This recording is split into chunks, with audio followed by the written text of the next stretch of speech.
Time now for today's Focus Report.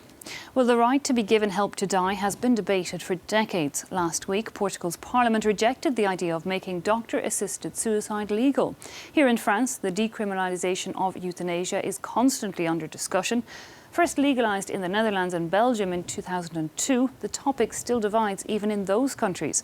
Belgium now allows euthanasia for minors, and a patient can qualify for it if they are suffering unbearably physically or psychologically. For some in Belgium, the law is too open to interpretation. Alex Le Bourdon and Maeve McMahon report.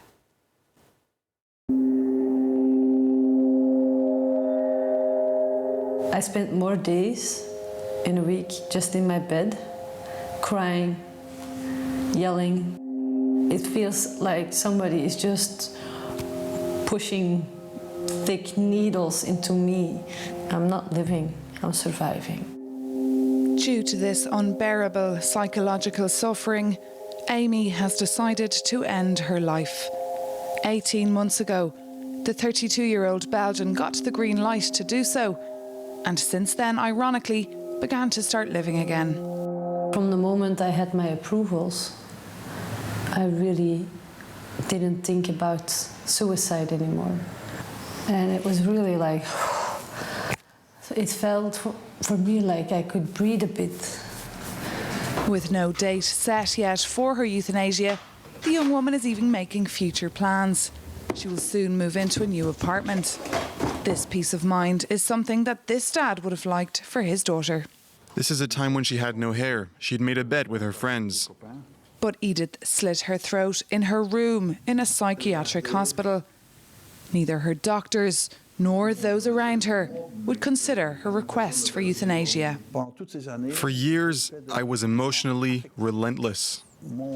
I just wanted her to live, but all she wanted from me was that I listen.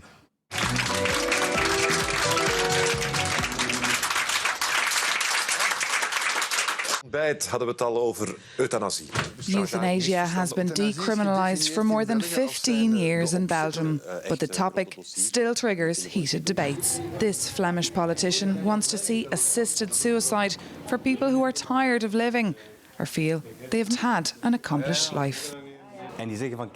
I think it's time to consider giving the choice of living or dying to people who are physically fine but have done everything they wanted to do in their lives. Who are we to tell them that they must continue to live? But for pro-life associations, this proposal is totally unacceptable. We're really on a slippery slope here. Are we going to start letting people commit suicide just because they're a bit on edge, or they're facing despair, or simply they're tired of living? The role of society is to show that they still have their place among us. These associations want to see a complete ban on euthanasia. This activist has one clear message. She believes the Belgian law has gaps and is being exploited. The verifications of all the conditions that are within the law are only done afterwards. When the doctor makes a statement, the person has already died, and only then does the committee verify all the conditions that are stipulated by law. Dr. Van Oost is part of this committee. It meets once a month. She herself performs euthanasia in this palliative care service. Bonjour, monsieur. It can also be carried out at home. Monsieur? There's an injection that puts you to sleep, then 2 others. It takes 10 minutes in total. But what takes much more time is the process that precedes euthanasia. According to Dr. Van Oost, doctors have one major obligation: to never take a decision alone.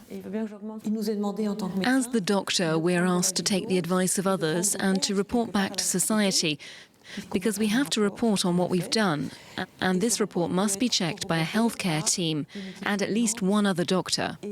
And even a second, a psychiatrist, in the case of psychological suffering. I only picture happiness when we were together. I only see the holidays we took together.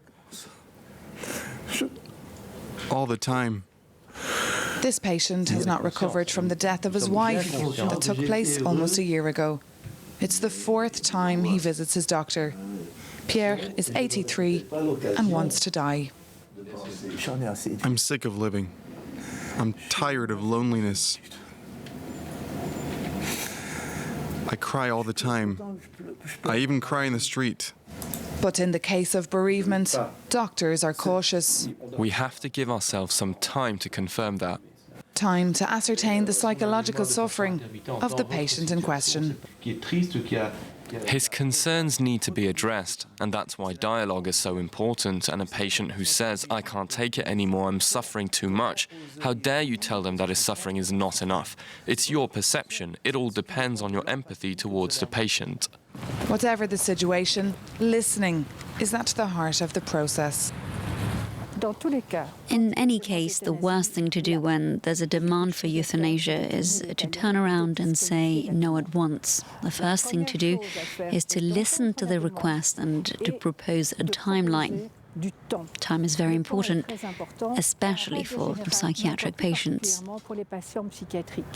According to a recent report, in 2015, more than 2,000 people received euthanasia in Belgium, 3% for reasons related to mental health. Maeve McMahon and Alex Le Bourdon reporting there.